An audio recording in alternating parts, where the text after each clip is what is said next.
নয়ন মাথায় হাত দিয়ে বসে আছে।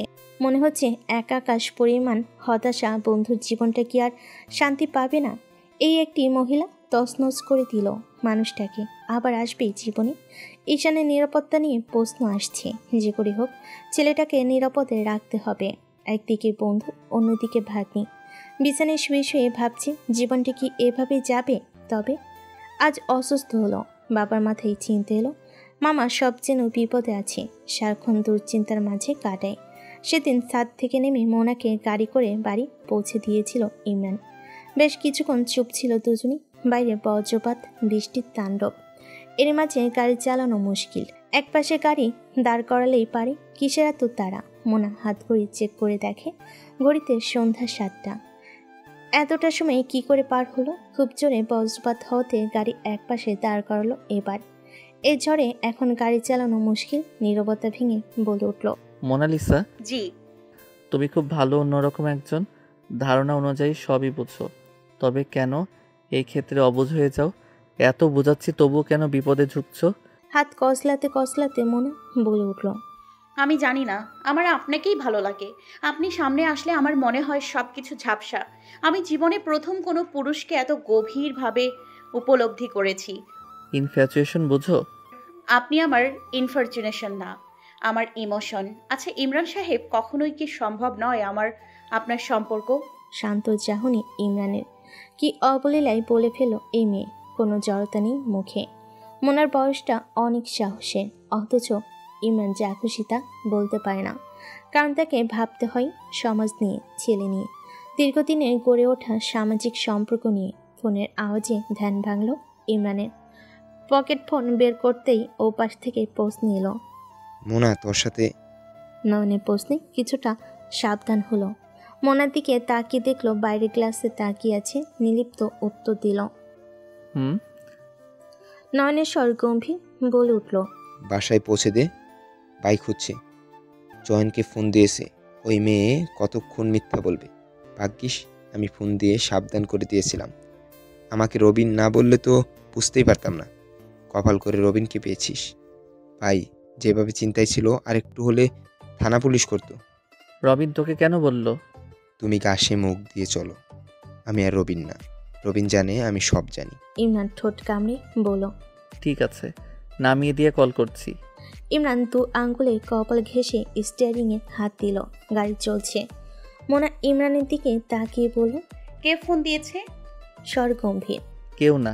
গাড়ি বাড়ি থেকে খানিকটা দূরে দাঁড় করিয়েছে। বৃষ্টি নেই। মোনাকে নামতে বলল। হঠাৎ থামিয়ে বলল, আমার ভাগের সবটুকু সুখ যেন তোমার হয়। একদিন তুমি সব পাবে, শুধু মন বদলে নাও। ইমরান কখনো তোমার ছিল না মোনালিসা। তুমি সব পেয়ে যাবে ইনশাল্লাহ, যা তোমার ভাগ্যে আছে। উপরওয়ালা কাউকে নিরাশ করেন না। ভুলে যাও সব, এতেই তোমার মঙ্গল। মোনা কিঞ্চিত হেসে বলে, আমার ভাগ্যে ইমরান শরীফ থাকলেই চলবে। মন তো বদলে নিয়েছে সেই ছোট্ট বয়সে।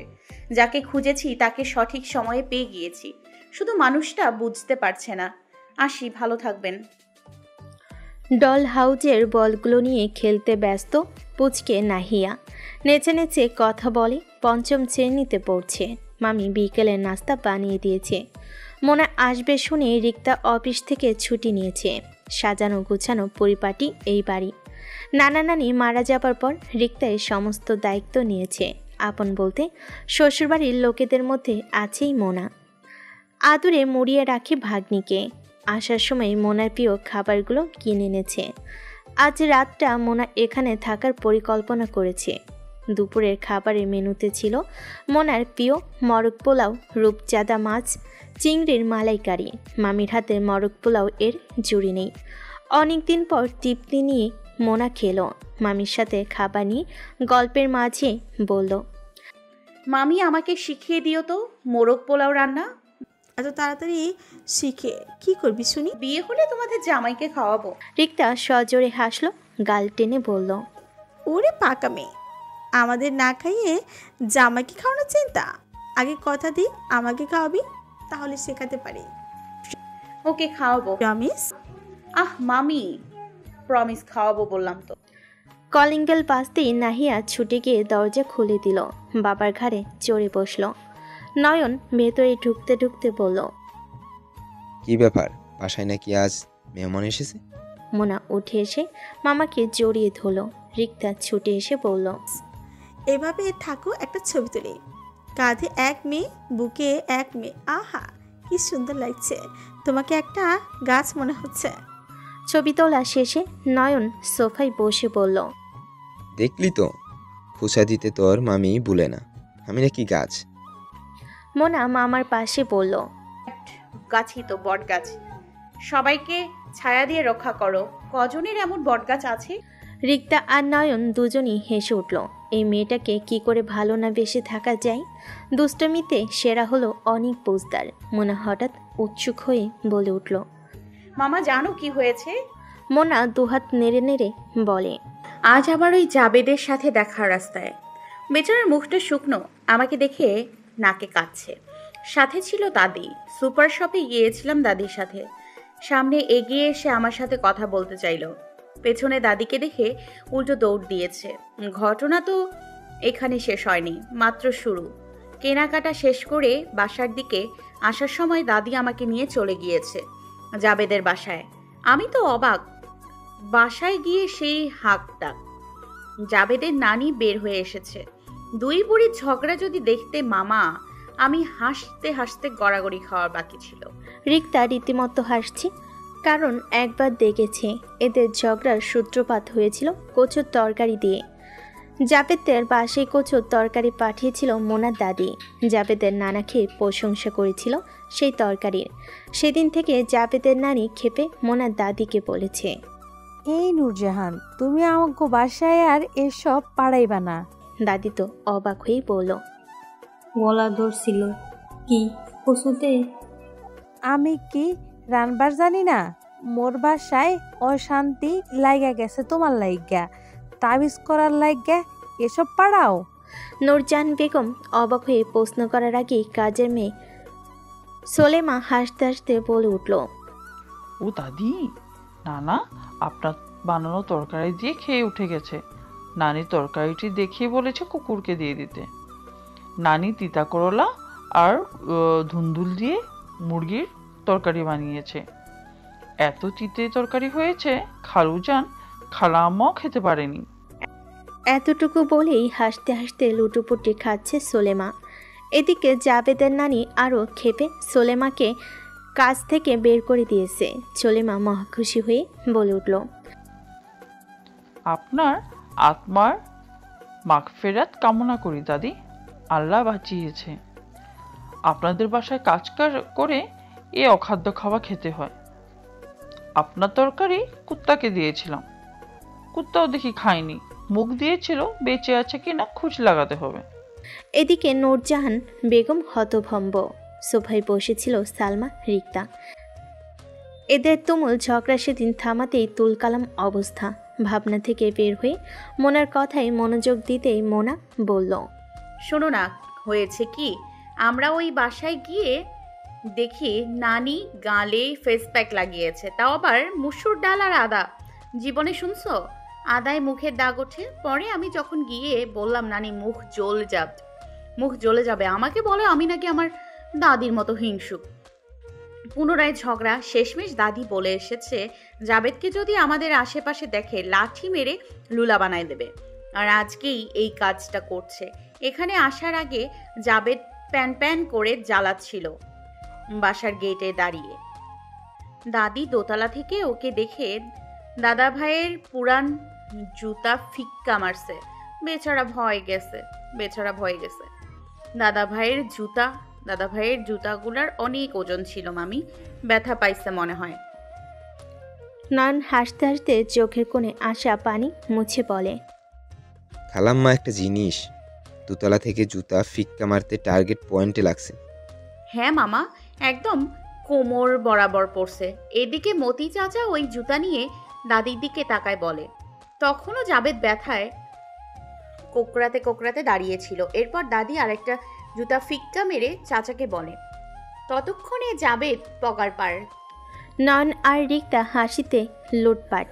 নূরজাহান বেগমের সাথে তার প্রাক্তন বান্ধবী মঞ্জিলা খাতুনের সাপে নেউলে সম্পর্ক, তারই সদূর প্রসারী প্রভাব এই ঘটনাগুলা।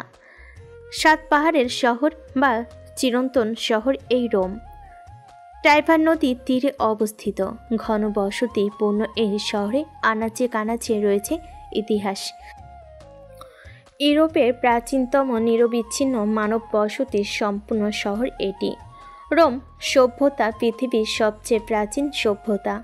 এই শহরকে কেন্দ্র করে ভূমধ্যসাগরীয় সভ্যতা বিকশিত হয়, কালক্রমে বৃহত্তম প্রাচীন সাম্রাজ্যে পরিণত হয়। রাতের রোম বেশ সুন্দর, স্নিগ্ধ হাওয়া শরীরকে চাঙ্গা করে। অফিস থেকে ফিরেই হাঁটতে বেরিয়েছে ইমরান। ডাক্তার নিয়ম করে হাঁটতে বলেছে, দুশ্চিন্তামুক্ত থাকতে বলেছে। রোমের রাস্তায় প্রায় বিভিন্ন রকমের কারুকলা দেখতে পাওয়া যায়। এখানকার লোকজনের উপার্জনের এটি একটি অন্যতম মাধ্যম।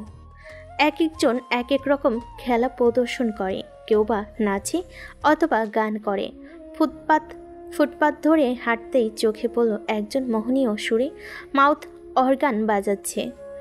ইমরান কাছে যেতেই মিষ্টি হাসি দিল, দেখে মনে হলো বাঙালি। ইমরানের দিকে আরেকটা অর্গান এগিয়ে দিতে ইমরান হাত নেড়ে না জানাতেই পুনরায় বাজানো শুরু করলো। রাস্তার পাশে রেলিং ধরে দাঁড়িয়ে আছে, নিচে বইছে নদী। সাত পাহাড়ের রাজ্য থেকে সুন্দর পৃথিবীটাকে আরও বেশি আকর্ষণীয় লাগছে। দমকা হাওয়া গায়ে লাগলো, কানে এলো বাংলা ভাষা গাওয়ার অতি পরিচিত গান। প্রতিটি বাক্যই অন্তরের গভীর কঠিন লুকানো প্রকাশে আঘাত হানল। চোখ বুজে উপলব্ধি করতেই মিলে গেল নিজের সাথে সেই গানের প্রতিটি চরণ। খেপা ছেড়ে গেলে মনের মানুষ আর তো পাবো না, আর তো পাবো না, না না না যেতে দেব না, তোমায় হৃদ মাঝারে রাখবো, ছেড়ে দেব না। বাকি চরণগুলো একবার কানে আসতেই মনকে কঠিন করে সম্মুখ কদম ফেল। শুনতে চায় না আর একটিও চরণ। চিত্রকে বলি দেওয়ার মতো গহিত্য কাজ করে ফেলেছে ইমরান। কোনো ভুলগুলো পুনরাবৃত্তি হতে চাই। পুরনো অতীত কেন মনে পড়ে, স্মৃতির পাতায় কেন ভেসে ওঠে জীবনের প্রথম প্রেম, কেন মনে পড়ে ভালোবাসার মানুষটার বেইমানি। সবচেয়ে বেশি পীড়া দেয় স্নিগ্ধ ছোট্ট মুখটা, যার জন্য সব কোরবান দিতে চাই মন, অথচ শক্ত সেকলে বন্দি করেছে হৃদয়কে। প্রস্তর মানবদের অনুভূতি প্রকাশ করতে নেই, অবশ্যই এগিয়েছে সামনে। অস্পষ্ট সেই গান স্বস্তির শ্বাস ফেলে চলে গেল বাসার দিকে। গতকাল থেকে দেশে যাওয়ার জন্য মন উতলা হয়ে পড়েছে, তাচ্ছিল্য নিয়ে ভাবে। স্রোত এলেই কেন গা ভাসাতে হবে, সবাই বোকা বনে গিয়েছে। পকেটে থাকা তারবিহীন যন্ত্র কেঁপে উঠল। সবুজ অপশনে প্রেস করতেই স্ক্রিনে ভেসে উঠল প্রিয় মুখটা। Papa, another 1 month has been past, কখন আসবে? অধর প্রশস্ত হাসি, অসহায় আকুলতায় ভরা চেহারা ছেলের। 1 মাস পর আসবে কথা দিল ইমরান, দেশে ফিরে আসেনি। মাসের পর মাস পেরোলো, দেখতে দেখতে 4 বছর। ঈশান বাবার কাছ থেকে ঘুরে এসেছে। স্কুল ছুটি দিলেই ফুপি নয়তো সোয়ান ভাইয়ের সাথে বাবার কাছে ছুটে যায়। ছোট্ট ঈশান বড় হয়েছে, 10ম শ্রেণীতে পড়ে। সামনে এসএসসি পরীক্ষা দিবে। প্রাণবন্ত কিশোর ইস্তিয়াকের তদারকিতে থাকে সারাক্ষণ। ঈশানের জন্য নিরাপত্তা খুঁটি গেঁথেছে। ইমরান দেশে না আসার গুরুত্বপূর্ণ কারণ হলো ছেলের উপর ডিসিশন ছেড়ে দিয়েছে। এই সময়টাতে ঈশান ভেঙেছে, গড়েছে, নিজেকে প্রস্তুত করেছে। জীবনে কাকে প্রয়োজন বুঝতে পেরেছে। বেড়ে উঠেছে ছোট্ট ঈশান। সেদিনের কথা, ছেলেকে কোলে নিয়ে দেশে এসেছিল। ঈশানকে সহজে পরিবেশের সাথে খাপ খাওয়াতে কষ্ট করতে হয়নি, অভ্যস্ত করেছে সব কিছুতে। ছেলেটা এবার বছর ঘুরতেই হয়তো অন্য বাচ্চা কোলে নেওয়ার মতো বেড়ে উঠেছে। মনে মনে এতটুকু ভাবতেই হেসে দিল ইমরান। ঈশানের দিকে তাকিয়ে অধর কান্নিসে হাসি ঝুলিয়ে পড়ল। পড়াশোনা কিছু হচ্ছে? হচ্ছে না আবার। সব কটা টিচার ভালো, তবে একজন ছাড়া। এক টিচার রেখেছে ফুপি, উনি সব জানে, শুধু এটাই জানে না কিভাবে সফট ভয়েসে কথা বলতে হয়। কে সেই টিচার? সামান্তা আপু। সামান্তা পড়াচ্ছে তোমাকে? হ্যাঁ, জোর করে খাইয়া পড়াতে বসাই, পড়া না পারলে কান মোলা দিয়ে। ইমরান হেসে উঠল ছেলের কথায়। ছেলে পুনরায় প্রশ্ন করল, পাপ্পা কখন আসবে? এই তো পাপা, তাড়াতাড়ি। আমি সায়েন্স নিয়েছি, কিন্তু ইলেকট্রিক্যাল ইঞ্জিনিয়ারিং নিয়ে পড়তে যাচ্ছি। এত কঠিন সাবজেক্ট পড়ার কি দরকার? তুমিও তো পড়েছো পাপ্পা। তাই তো বললাম, আমি তো বোকা। আমার ছেলেটার সহজ সাবজেক্টই এত পড়া লাগবে না, পাপার বুকে থাকলে হবে। নো নো পাপ্পা, আমি পড়বই। ইউ আর মাই আইডল, তোমাকে ফলো করব। ইমরান হাসে ছেলের কথায়, ছেলেও হাসি। এত মায়া কি করে এলো ছেলের মাঝে? তাকে ছেলে আইডল ভাবে, এই কথাটুকু যেন মন প্রশান্ত করার মেডিসিন। হঠাৎ ঈশান বলে উঠল, পাপ্পা একটা কথা। জি প্রিন্স, বলুন। আমি ওই মহিলাকে আমাদের জীবনে চাই না। দুপাশ নিস্তব্ধ নিঃশব্দ। রোমের আকাশে মেঘ জমেছে, বাতাসে দমকা আওয়াজ। এর মাঝে ছেলের মুখে এমন কথা। ছেলে কি মন থেকে জন্মদাত্রীকে অপছন্দ করে? এভাবে বলছে কেন ছেলেটা? ইমরান প্রশ্ন করলো নীরবতা ভেঙে। এতটা রূঢ় হতে কি শিখিয়েছি তোমার পাপা? মাঝে মাঝে হতে হয়, আমার বন্ধুরাও তাকে নিয়ে কথা বলে। কি বাজে শোনাই জানো? সেদিন রকিন বলে উঠল, নায়িকা ককনের তো ভিডিও ভাইরাল হয়েছে, শুনেছিস? পাপ্পা আমার ভীষণ লজ্জা লাগছে। ভাকিস ওরা জানেই না উনি সম্পর্কে আমার কিছু হয়। কতটা শক্তপোক্ত জবাব!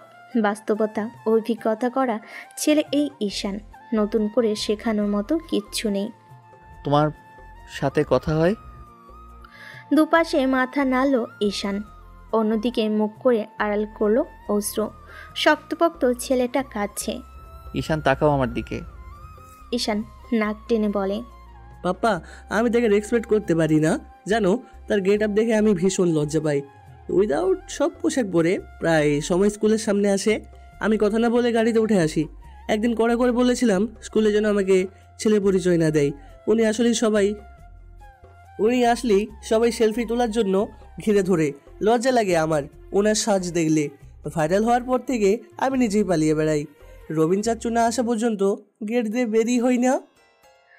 ইমরান ছেলের সামনে নিজেকে সামলে নিল, আশ্বস্ত করলো ছেলেকে, হেসে বলল, প্রিন্স শোনো, আমি আর তোমার মা দুজনই বিচ্ছেদে চলে গিয়েছি। সে ফিরে আসার অপশন পাপা রাখিনি। তার জীবনটা তার মতো কাটাক। তার জীবনে কি হলো না হলো আমাদের দেখার দরকার নেই। যার যার ব্যক্তিগত ব্যাপার। মা বলবে না পাপ্পা? উনি প্রতিবারই বলে কেস করবে, আমার কাস্টাডি নেবে। আমি কি বাচ্চা নাকি? ভয় লাগিয়েছে? ঈশান দু চোখ মুছে মুখে হাসি ঝুলিয়ে বলল, তুমি দেশে আসো, এরপর আমি ভয় লাগাবো ওনাকে। ছেলের কথা শুনে হেসে ফেল ইমরানের। আজ মনে হলো ছেলে বড় হয়েছে, সঠিক ভুল জ্ঞান হয়েছে। এমনটাই চেয়েছিল। নিজের মানসিকতার দায়িত্ব নিতে শিখবে ঈশান। আজ ইমরান সফল। বাবাকে কখনো ভুল ভাববে না, সিদ্ধান্ত ছেলের উপর ন্যস্ত করেছিল। আজ সেই ছেলে দৃঢ় মনোবলে ভরপুর। সময় কত দ্রুত চলে যায়। বালুঘড়ির সময় গড়িয়ে যেতে যেতে সকলকে মনে করিয়ে দেয়, হে মানব সম্প্রদায়, তোমরা নব চিন্তাকে আলিঙ্গন করো, নব উদ্দীপনায় উজ্জীবিত হও। দূর করো যত পুরনো গ্লানি, পুরনো হতাশা। আধার সরে গিয়ে সোনালি সূর্যের দিনের সূত্রপাত হলো। দিন গড়িয়ে বিকেল। চয়নের সাথে বেরিয়েছে মোনা। চয়নের প্রশ্নের ধাক্কা সামলাতে ব্যস্ত হওয়ার কথা, অথচ কোনো ভাবমূর্তি নেই এই মেয়ের। নিজের মতো হেঁটে যাচ্ছে। বাসের কাছে ছোট্ট একটা পার্ক। ইট পাথরের নগরে একরাশ গাছপালা ও স্বস্তির অপর নাম এই বনলতা উদ্যান। কাঠের বেঞ্চিতে বসে দুই বান্ধবী আলাপ জুড়েছে। চয়নকাল বেড়াতে যাচ্ছে মামার বাড়ি। অনেক দিন দেখা হবে না মোনার সাথে। কিছুদিন আগেই ফলাফল বেরিয়েছে সেমিস্টারের। রেজাল্ট শুনি মিনহাজ মিষ্টি বিতরণ করেছে খুশিতে। এসএসসির পর থেকে যেন মিনহাজের নির্ধারিত রুটিনে এই মিষ্টি বিতরণ পর্ব বাধা পড়েছে। মোনা একটি করে ফলাফল ভালো করে আর বাবা মিষ্টি বিতরণ করে। অ্যাডমিশনের সময় তো ঢাকার বাইরে পরীক্ষায় দিতে দিল না। মিনহাজের ভাষ্যমতে দূরে মেয়ে দিবে না, প্রয়োজনে আশেপাশে প্রাইভেট বিশ্ববিদ্যালয়ে পড়ানো হবে।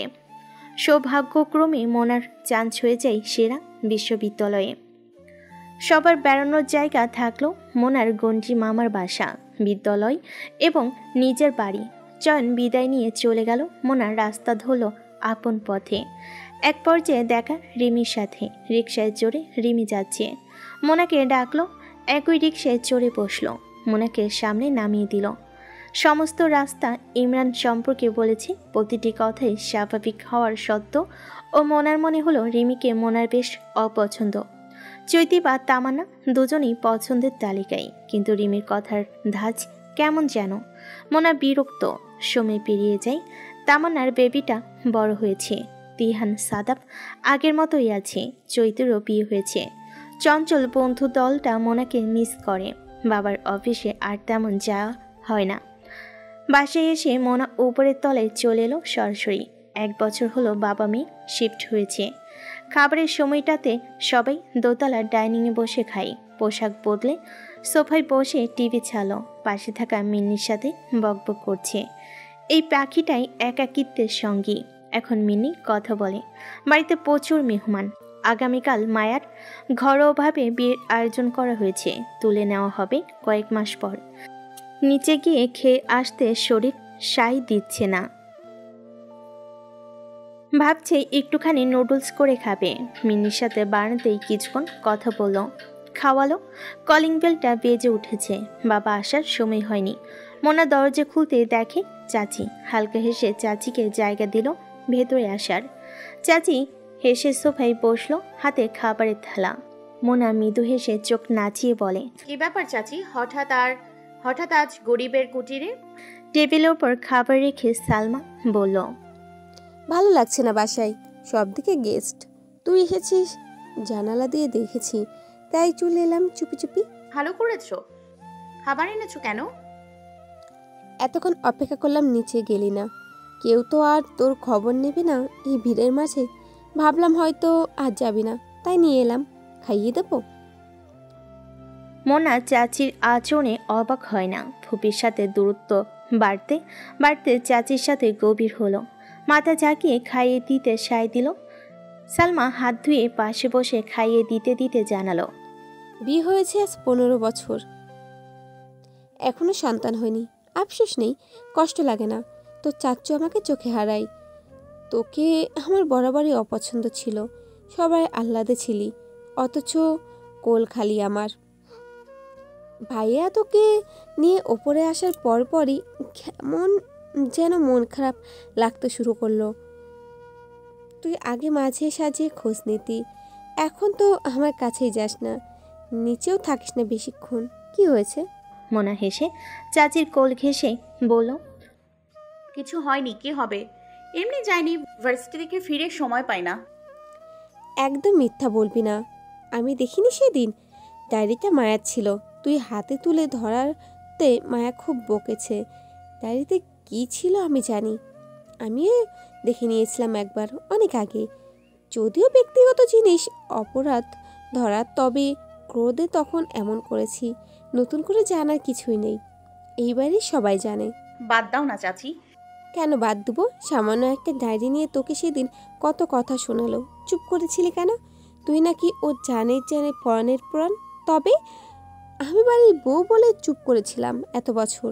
তুই তো বাড়ির মেয়ে, ভাইয়াকে জানাসনি কেন? মোনা নীরব। সেই ডায়েরি ভর্তি ফুপির অনুভূতি লেখা ছিল। সেই অনুভূতিতে বারবার একটি নামই উঠে এসেছে, ইমরান শরীফ খান।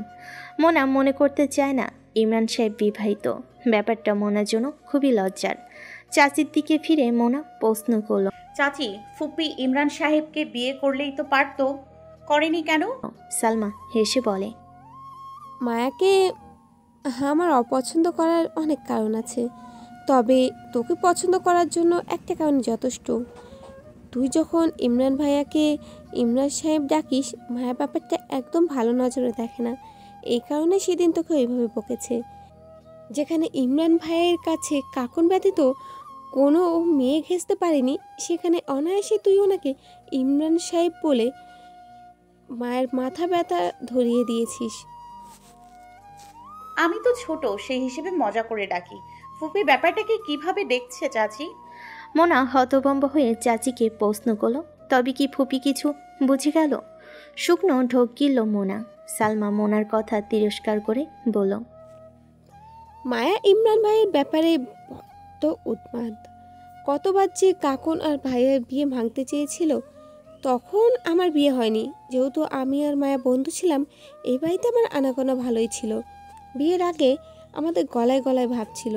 মাধ্যমিকে পরপর বিয়ে হয়ে যায় আমার। মায়া জোর করে এই বাড়িতে এনেছিল আমায়।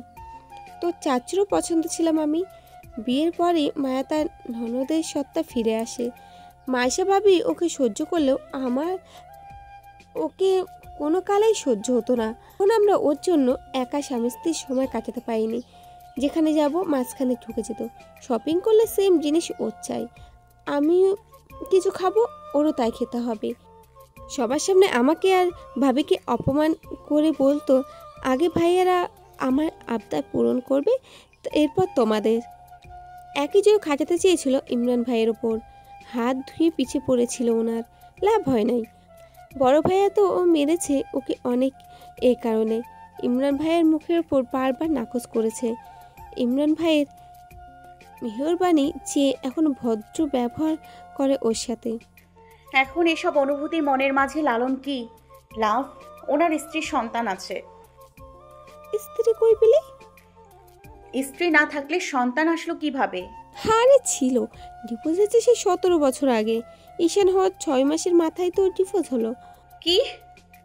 এরই মাঝে সালমার খাওয়ানো শেষ। মোনা দু অধর আলগা করে রেখেছে। বোকাল কট ফুলে গেছে আন্দোলন, বিস্মিত দৃষ্টি। এ কথা মোনার অজানা থাকলো কি করে? অবশ্য থাকারই কথা। সাহস করে এই প্রশ্ন কি কাউকে করা যায়? করেনি। অনেকটা জেদের বশও মানুষটার খবর নেয়নি এত বছর। মনে প্রাণে বলে যাওয়া শেষ কথাকে বেদবাক্য ভেবেই যাচাই করেনি। সেও নাকি নায়িকার সাথে সংসার করত। মোনা অবাক হয়ে প্রশ্ন করল, ওনার প্রাক্তন কোন নায়িকা? কোন দুনিয়ায় আছিস? কাকুনকে চিনিস না? ভাইরাল হলো যে। মোনার চক্ষু চানাবড়া। কি শুনল? সালমা মোনার এহেন কাণ্ড দেখে হেসে পড়ল। তবে কি আর বলছি, কাকনে এর এইসবের জন্যই ভাইয়ার সাথে সেপারেট হয়েছে। তবে মায়ার নতুন প্ল্যান, ইমরান ভাই দেশে আসলে গলায় ঝুলবে। মোনা চাচির মুখ থেকে কথা বের করার সুযোগ পেয়ে ইনিয়ে বিনিয়ে বলল, তাহলে তো ভালো। তবে কি আগামীকাল বিয়ে হবে না? সালমা মুখ ভেঙচি দিয়ে বলল, ইস, কত শখ! ইমরান ভাই জীবনে মায়াকে বিয়ে করবে না। প্রয়োজনে একা ওই বাকি জীবন পার করবে। ওর কপালে আগামীকালে বিয়ে আছে। কলিং বেলের আওয়াজ শুনে মোনা ছুটে গিয়ে দরজা খুলে দেখে মনসুর দাঁড়িয়ে আছে। সালমাকে দেখে ভেতরে ঢুকলো। ভাইজির হাতে চিপস চকলেট দিয়ে সোফায় বসল। মোনার চাচার বুকে মাথা রেখে চকলেট খুলতে খুলতে বলল, আমাকে আর চাচিকে শপিংয়ে নিয়ে যাবে চাচু? মনসুর হেসে জানালো, অবশ্যই। কবে? আজই। কাল তো ফুপির গায়ে হলুদ বিয়ে। মনসুর হেসে বলল। ওটা তো ঘরে ঘরে। মনসুর ফোন রিসিভ করার জন্য আড়ালে যায়। এরই মাঝে সালমা মনের কানের কাছে ফিস ফিস করে বলে উঠল, দেখিস কাল বিয়েটা বাঁচালে এলে চেষ্টা করবে। তাই তো চালাকি করে কয়েক মাস পর অনুষ্ঠান করতে বললো, যাতে করে কাল কিছু ও একটা বলে ভাঙতে পারে। তাতে আমাদের কি? আমাদের আবার কি? দুই ভাই আবার চিন্তায় পড়বে। তুই তো বেঁচে গেলি ওপরে এসে, আমি নিচে তামাশা দেখতে হবে। মোনা খিলখিল করে হেসে উঠল। সালমাও হেসে দিল। আজ মেয়েটার সাথে গল্প করতে বেশ লাগছে সালমার। মনে হচ্ছে এ যেন মায়েশা ভাবিরই প্রতিচ্ছবি। সূর্য যখন মাথার উপর 12টা, তখন ঘড়ির কাঁটায়। বাড়ির মেয়েরা গায়ে হলুদের ছোঁয়া দিয়েছে মায়াকে। হলুদ শাড়িতে সেজেছে সবাই। বিয়ে বাড়িতে হইচই রই রই রব। প্রায় অনেক বছর পর সানাই বাজছে বাড়িতে। ছেলেপক্ষ আগেই জানিয়েছে তারা আজই কাবিন করিয়ে নেবে। সরকারি চাকরিজীবী ছেলে, সেই সুবাদে ছুটি কম। আগামী মাসে বিয়ের অনুষ্ঠানের ডেট ফিক্সড করা হবে।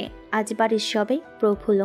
নিজেদের আত্মীয়র বাইরে তেমন কেউ নিমন্ত্রিত নেই। মায়ের বিয়ে নিয়ে আত্মীয়দের মাঝে হাজার রকমের কথা।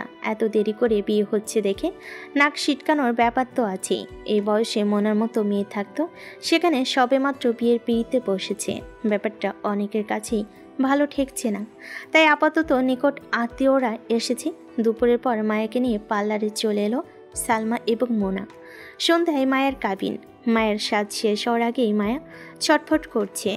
সালমা মায়ের মতিগতি অনেকটাই উপলব্ধি করে নিয়েছে। মনসুরকে ফোনে জানালো গাড়ি না পাঠিয়ে নিজে যেন আসে। মায়াকে একা ছাড়া যাবে না, পালিয়ে যাওয়ার সম্ভাবনা আছে। এমন কাজ করলে নাক কাটা যাবে। বাসার খানিকটা কাছেই পার্লার।